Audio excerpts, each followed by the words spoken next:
amigos! Welcome to another episode of Arcade Blasters. This is episode 16. Yes, well, hello everybody. This is Verisimilitude, your buddy, your homie. Here we are with episode 16 of Arcade Blasters, and yup, we are playing a bit of a classic. Now, as you guys know, I have been playing Capcom Arcade Classics Stadium 2, and I've been going through the games. I did an upload of Saturday Night Slam Masters, and I thought I'd continue the tradition with going back to my Arcade Blasters series, and here we are with Midnight Wanderers. Now, a lot of people don't remember this game. It's not that well known. However, this is a game that I spent a lot of time playing in my local arcade in Bath, which was the Quasar. Anybody from the southwest of England will know the Quasar arcade in Bath. Remember Quasar? God damn, Quasar. Yeah, so this was Midnight Wanderers. This is a typical 90s Capcom classic, The Quest for the Chariot. Okay, here we go. Stage 1. I loved the graphics in this game.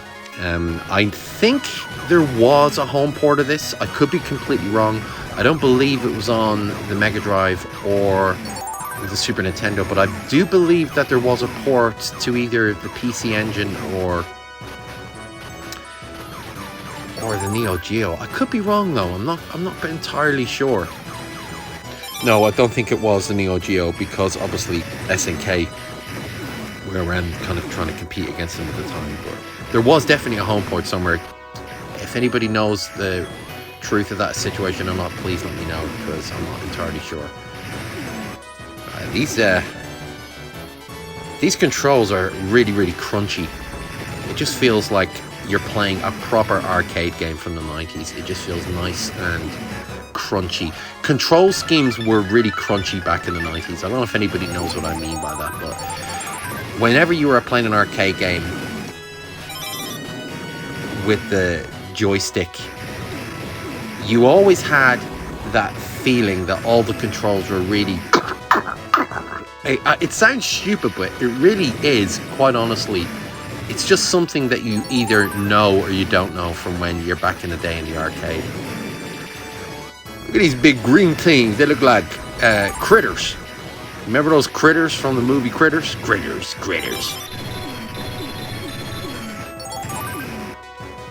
Yeah, I love this game.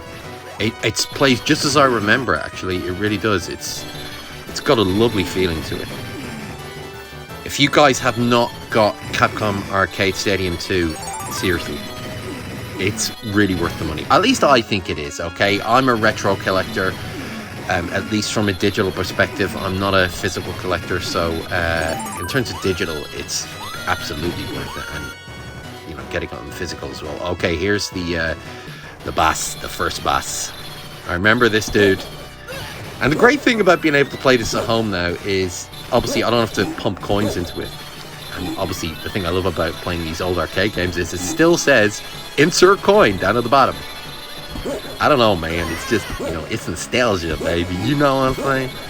God damn. Look at that. Yeah, look at it. I mean, just the sprite work in this game is absolutely stunning. It reminds me a lot of another arcade game that was on the Capcom Arcade Stadium 1, and I think this is done by the same group of people. If people remember, here we are on to stage 2. And, you know, the thing is try and remember... Oh, here we go. Start again. The thing is, try and remember that these games were made at a time where they were trying to guzzle your coins. So these games are going to be difficult by their very definition of what they are, arcade games. And they were trying to guzzle your coins. Do you know what I mean? Now, there's a lot of games on the Capcom Arcade Stadium that obviously people will have already obtained in other collections. Most notably, and specifically, Capcom Fighting Collection. Because goddamn, man, there's a lot of games on here that are on there. You know, you've got your Super Jam Fighter, you got Super Puzzle Fighter 2, you got the original Street Fighter, You've got Hyper, Street Fighter 2 Anniversary Edition. But you've also got games that are on the Street Fighter 30th Anniversary Collection. So, you know, you've got like Alpha 2, Alpha 3. So, yeah, and Alpha 1 as well. But, you know, so it kind of swings and roundabouts. It's really up to you whether you feel it's worth double dipping for those games. For me, it is, because I like getting all the achievements in this game. So,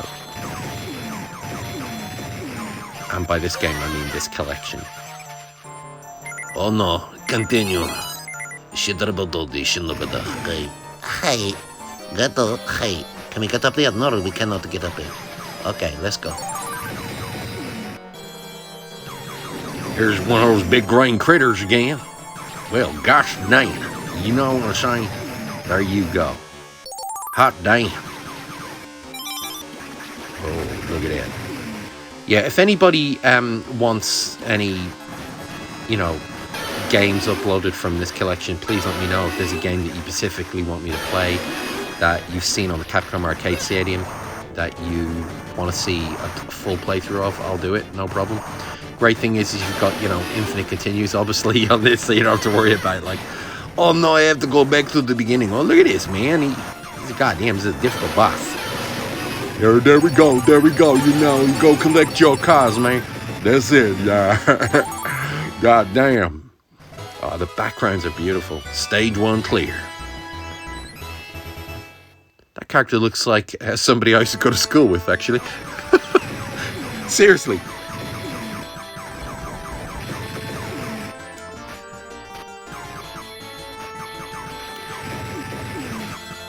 And the other great thing about games from this era, you know, specifically the early 90s, is that a lot of games were just on the fringe of going towards 32-bit technology, but still regaining that 16-bit aesthetic. So you had that lovely kind of crossbar between 16-bit and 32-bit technology. As I like to call it, this is 24-bit technology.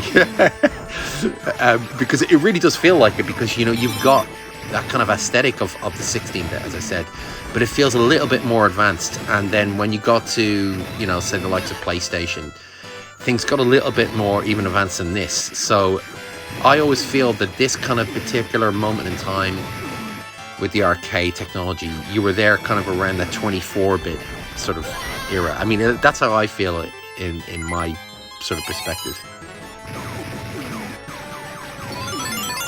1-up. It's kind of strange, isn't it, to jump straight to 32-bit and never to 24-bit. But was there a 24-bit machine? I'm not actually sure, was there? There might have been a 24-bit machine. In fact, come to think of it, was the Neo Geo 24-bit? I don't know. Something in the back of my head says I remember hearing something about 24-bit technology, but I don't know. I could be completely making it up in my head, I don't know. Again, another great thing about this game is that there's not a lot of slowdown or anything, you know, and I think Capcom are really honing their tech by this point. This one always confuses me a bit, because like I always feel like, were you supposed to stand here or a little bit further back? Yeah, I think I'm supposed to stand back.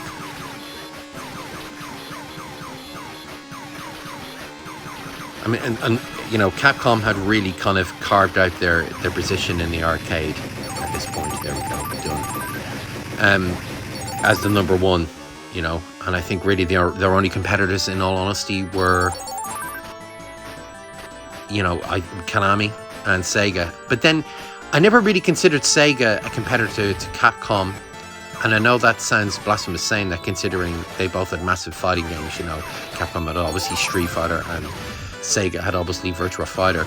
But I feel, particularly at this point, Sega were veering more into territory of trying out new technologies, i.e. Virtua Racing, Virtua Fighter. So by this point, Sega, I think, had moved away from the 2D aesthetic, although there were some examples of what they were doing in 2D, but that was mainly home console editions, you know, Mega Drive, Master System. and then they were going into the Saturn and the 32X and stuff. So I feel like Sega were in a kind of niche on their own in the arcade at this point. But yeah, specifically in terms of competition to Capcom, I think it was definitely Konami, you know, and then SNK to a certain extent as well, because they did have arcade. They had arcade ports, but let's be honest, they were mainly known for Neo Geo being at home, bringing the arcade experience to home. Hence why all their cartridges cost £200 or $200. I mean, and seriously, guys, that's actually true. Actually, I guess that's not even crazy these days, because look what you're paying for like full editions of like Madden and stuff like that. $89, $90 and stuff. It's just insane. I'm sorry, but I would never pay that for a game. Never pay that for a game. Well, I'll tell a lie. I did pay that amount of money for a complete and whole season pass of Dead or Alive 6, but we won't mention that. Dead or Alive 6. Honestly, one of the most underrated funny games ever. Anyway, I am digressing. This game, man, let's get these little Loch Nessie monsters. Loch Nessie. Oh, Nessie. Oh, there you go, Nessie. Christ. Right, you bastard. Come over here. Right, there you go. Jump down. Oh, no. Oh, no. Ach, no. Continue. There you go. Right. Jump over, pal. There we go. Ah, Nessie, you bastard. Right. Jump, jump, jump. Everybody jump, jump. Come on. That's it. There we go.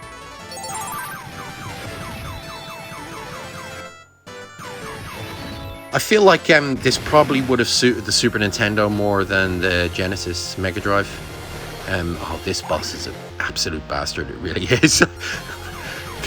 I really don't like this boss because it's difficult to kind of get the two of them, and yeah, I struggle with this one. I really do feel like this game would have probably benefited from a Super Nintendo port in terms of boosting its popularity. I feel like this is more towards the Super Nintendo's capabilities. I think if you put this on the Genesis, it wouldn't have looked quite as good. It has a slight Genesis sound to its soundtrack, I must say. So I feel like if they had ported this to the Genesis and the Super NES, I think in reviews they probably would have said the Genesis version would have looked better. However, I think they would have said the Super Nintendo version would have looked better, should I say, and the Genesis version would have sounded more true to the arcade original. But then I always preferred the Super Nintendo sound chip anyway, so I always felt like what they did with Super Nintendo scores always sounded better, in all honesty. Well, in most cases anyway. Sorry, I was a Super Nintendo boy back then. There we go. Stage 2 clear. You know what I'm saying? God damn. Oh, here we go. Help us! Help us! Oh, help us, please. Midnight Wanderers, help us. Oh, skippity-doo, skippity-dee. Look at those gorgeous backgrounds. Absolutely beautiful. Man, it's lovely, isn't it? Look at that. So what have you guys been playing recently anyway? Let me know in the comments what games you've been playing recently. This Capcom Arcade Stadium has been taking up a lot of my time. It really has. You know, I've been playing it on both the PS5 and the Switch. And it's really been keeping me company, you know, especially since the passing of my dear mom, who went to heaven 2 months ago. So she was a great gaming compadre of mine. She was a great gaming pal of mine. This was my mom's era of gaming as well, you know. She loved gaming during the 90s. My mom kind of lost interest in gaming when everything just became too inclined with, like, you know, cutscenes and all this stuff. My mom said she preferred when games are simpler. Like, you know, she loved Bubble Bobble. She loved things like Cool Spot on the Super Nintendo, which you could also get in the Mega Drive, but she completed that on the Super NES. She completed Bubble Bobble on the Master System with the extra level, really hard version. She was amazing on that. She did like some of the first 3D fighters. Like, she loved Tekken 2 on the PlayStation 1, and she would play as Ganryu. And I've told all the crew, my crew, about this. They know how much my mom loved that game. And I am going to do a Tekken 2 arcade playthrough at some point in memory of my mom with Ganryu. Well, so you got to get these little cases up there. Do you know, I think my mom would have loved this game. I really do, because this is, you know, a nice, simple arcade side-scrolling shooter. You know, arcade blaster. One of my favorite gaming memories with my mom was when I was playing Super Empire Strikes Back on the Super Nintendo at like a toy shop in Belfast, up in Northern Ireland. And there was like a big game pod there, like a big lit up game pod where you went into this like dark, kind of lit up Nintendo game pod promotion area. And my mom went there and she was playing Super Empire Strikes Back, the snow levels and the bit on Dagobah and everything. And she was getting really far, you know, jumping around with the lightsaber on the snow levels with Luke Skywalker. And she was doing really well. And all of a sudden she had this crowd of kids around her watching her. And they all thought she was great. Like, but that was my mom. She found it very easy to get on with kids. And she was just brilliant, like, with being able to, you know, just kind of mix in. Especially with games, you know, all my friends would come around to the house and they would sit around the PlayStation 1 and they would play my mom on Tekken 2. And I know this sounds like I'm just saying this because it's my mom, but this is the entire truth, you know. And my mom, God bless her, looking down at me, she'll know I'm telling the truth on this. She used to kick their asses with Ganryu. She was amazing with Ganryu, and she didn't just spam the same move, you know. She didn't do that like slap thing. She was just really good at Tekken 2. She was genuinely great at it. There we go. Completed the label, you know. Let's go. Yeah, so she was great at that game. Another game she was really good at was Top Gear 2 on the Super Nintendo, the racing game. Oh my god, I've got VHS camcorder footage of myself and my mom sat with my cousins and my good friend Simon, sat up until like 3 in the morning and we're playing Top Gear 2. It was so funny. I mean, it's great to look back on because, you know, it's just happy memories. And that's what you got to do when somebody passes in your life, especially somebody as special as your mom is. You got to celebrate their lives. And that's what I'm going to do with my mom. You know, I'm going to do that for the rest of my life. I'm going to celebrate her life because I got a lot of great memories, you know. She was a great pal to me. And she really, really was. She was a great gaming pal to me. And my dad now, I play golf with him every evening. And as you guys know, my dad used to stream golf every evening. And he will get back to streaming at some point. So you know, we've lost our little gaming pal as well, but yeah, you know, great memories. But okay, let's get back to the game. I'm sorry, Mama.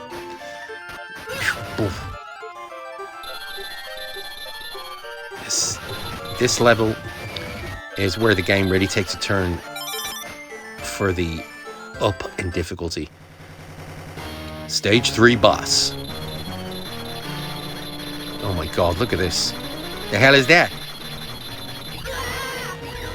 It's like a living kitchen utensil or something. I don't know. What the hell's that? As my mom would say, Jesus, what the hell is that?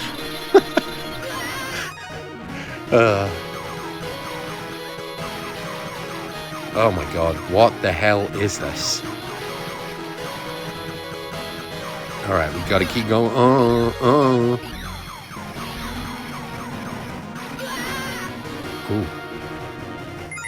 My god. Yeah, the game really does take a high peak for the difficulty at this point. Oh, there we go. We got it. We got it, boys and girls. We got it. You know what I'm saying? Stage 3. Clear. Yeah. Oh, look, it's Castle Grayskull. He-Man. That's something they need to do. I had a He-Man game on the on the iPad that my mom used to love playing. It was a side-scrolling one. It only came out a few years ago in like 2017 or something, or maybe it was 2016, and it was really good. It was a genuinely good side-scrolling He-Man game, and I feel like if they brought that to consoles, people would play it. It was a really good little game. I enjoyed it. I don't know if anybody remembers it. It's only just came into my head now, and I don't know why they never ported that to consoles. Yeah, this is this sort of, I mean, it has kind of remnants of like Pop and Twimby, the graphics in this game as well as the game, like I said, that preceded it before in Capcom Arcade Classics 1. But I feel like there's remnants here of Pop and Twimby. I wonder if some of the developers from Konami on Pop and Twimby maybe transferred over to one from one to the other, you know, from this game to there, vice versa. It just feels like there's a connection there somewhere.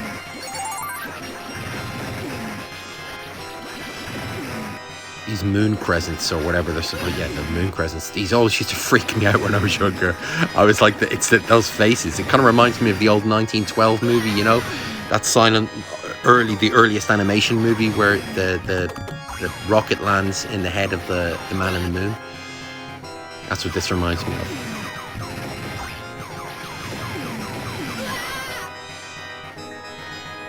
Oh, we getting there. We're nearly there, boys and girls. Come on. You know. Oh, hell no.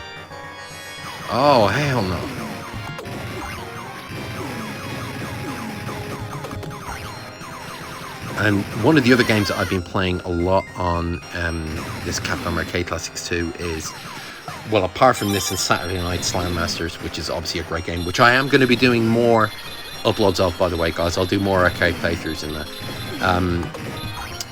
But the other game that I've been playing loads of is the Capcom Sports game on there, which has got tennis and it's got basketball and football, and it's typical 90s football and 90s, basketball. But I gotta be honest with you, a lot of the time I prefer the kind of old aesthetic of those cartoony sports games than I do a lot of these more realistic ones. Like, I've always bought the latest 2K NBA games, basketball games, and as much as I love them, none of them compare to the likes of NBA Jam, the original. I gotta be honest with you, none of them do. NBA Jam, for all its corniness and for all its old, retro graphics, still feel better in my eyes. I mean, I'd rather play a game where, my basketball player flames up and does like a flaming, slam dunk, rather than just something realistic. That's just where my head is at when it comes to sports games. Football games I like to be realistic, but when it comes to things like basketball, I just really don't care if it's more cartoony. And I think NBA Jam is really due a proper remake. And by remake, I mean in the same vein as Turtles Shredder's Revenge. Keep the aesthetic of the 90s, but do something a little bit more, just moving it forward a tiny little bit while keeping the visual aesthetic,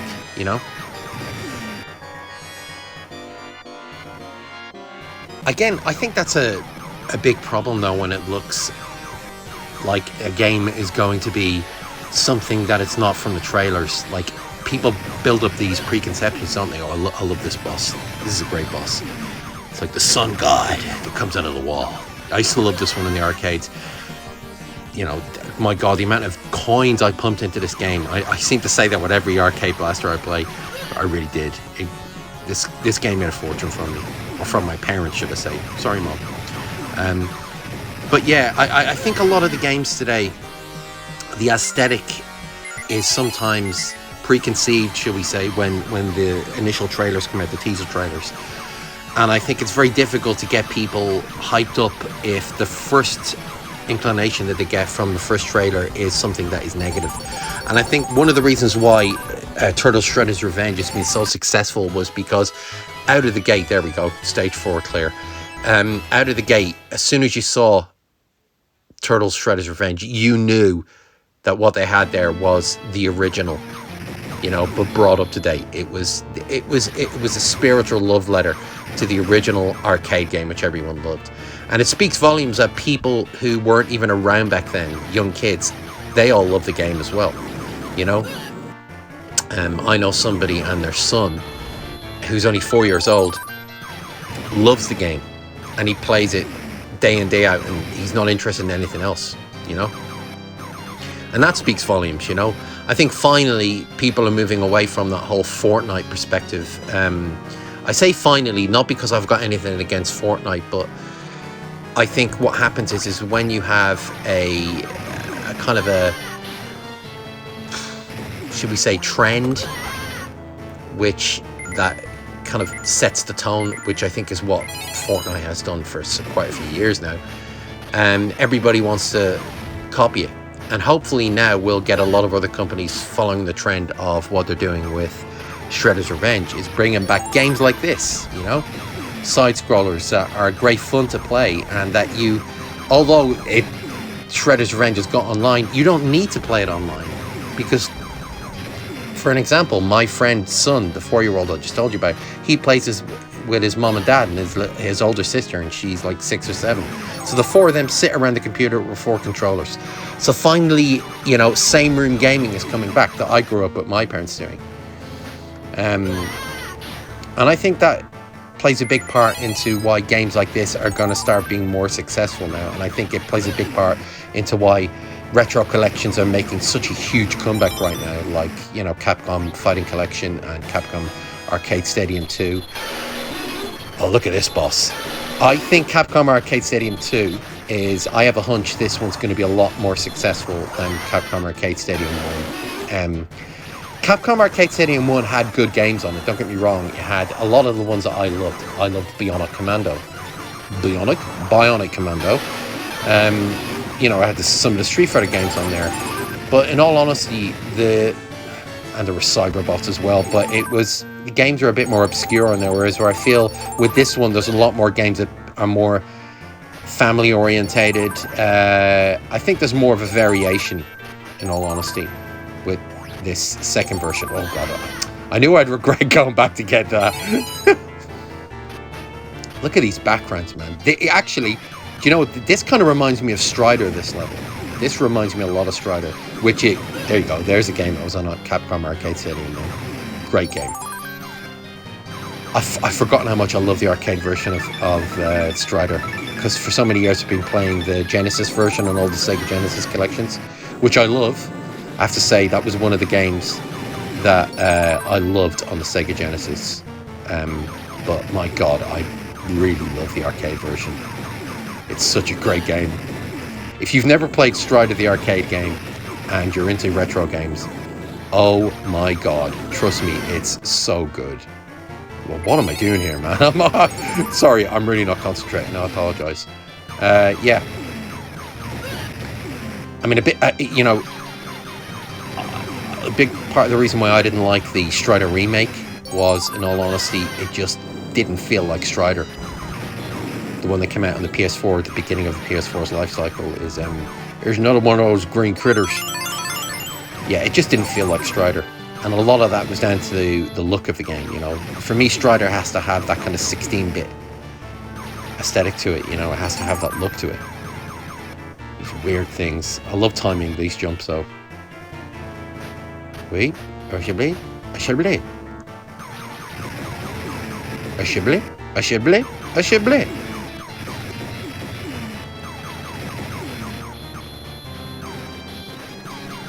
Oh, get it. That's it, get it. Oh, hell. Oh, God, this bit. With these goddamn things.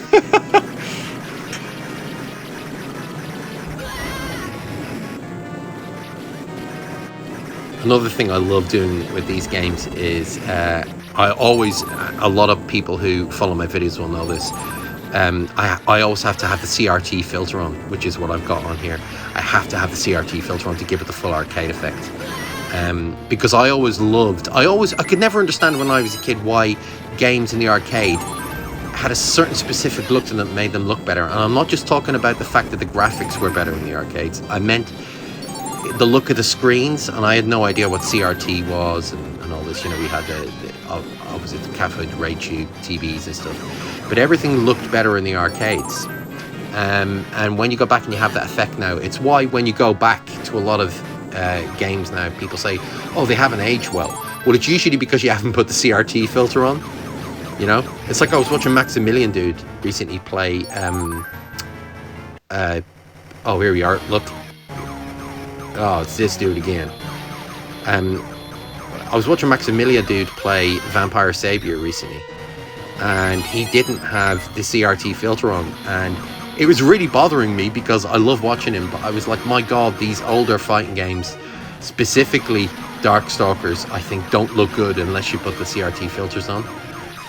They really haven't aged well unless you put the CRT filters on. So, and I actually left a comment on when he was playing. I said, dear God, man, you know, these games are great and I love your playthroughs, but please put the CRT filter on. There we go, he's done. Yeah, I'm a stickler for CRT filters. Stage 5, area clear. Oh my God. Oh my God. Oh no. Am I gonna make this? Oh, damn. All right. Oh, here we go. There we go. Oh, hell no. Oh, hell no. Oh, hell. God damn.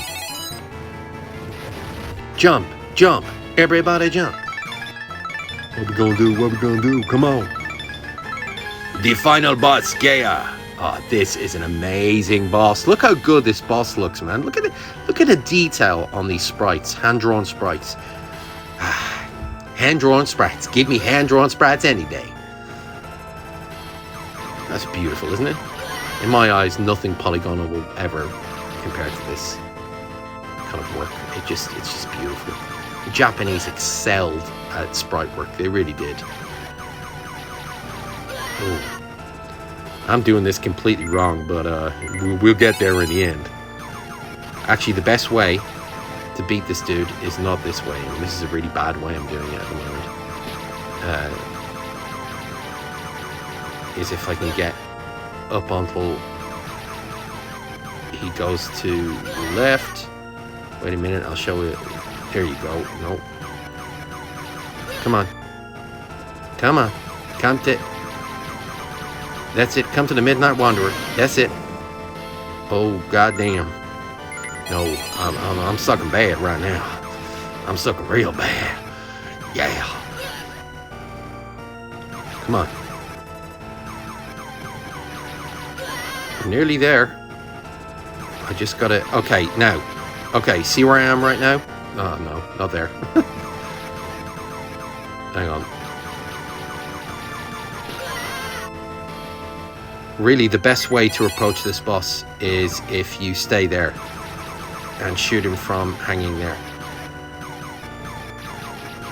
But you have to wait for him to move away. And I'm going to get the fifth lane got me. There you go. All I have to do is jump down. But, you know, my brain doesn't work that quick, baby. You know what I'm saying? Goddamn, all right. Yeah, take this shit. That's it. Oh, hell no. That's it. Hell no. All right, come on. All right, come on. We on the final boss, boys and girls. Down to 2. Down to 2, baby. You know what I'm saying? We nearly there. We nearly there. We nearly there. Come on. Come on. Yeah, baby. How many continues I use? God damn. I think I spent about $100 so far, baby. You know what I'm saying? Hell no. All right. All right. Yeah, where you at? Where you at? You ain't got none. That's it. Yeah, yeah. Oh, hell. Come on.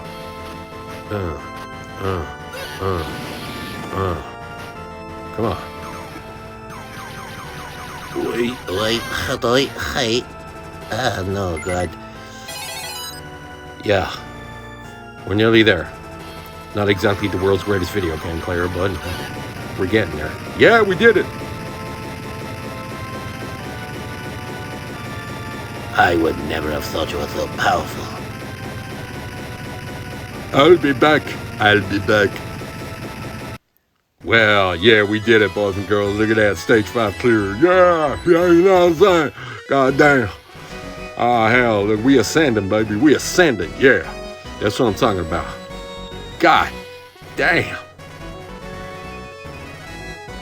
Spread the chariots. Life Oh, yes, it is thine, seem. Castle Grayskull shall fall. He-Man. Oh, there they go. Look, flying down. That's it. Look at that. They sprinkling all that shit on the ground. Oh, hell, baby. Look at that. That's beautiful. Look at that. Thank you. Talisha says thank you, baby. You know what I'm saying? Hell. Oh, man, I love these, like, you know, retro endings, baby. Look at that. It's all nice and shit. Look at that. Isn't that beautiful? Oh, that's nice. That's real pretty, baby. All right, boys and girls. Thanks so much for turning up. Peace!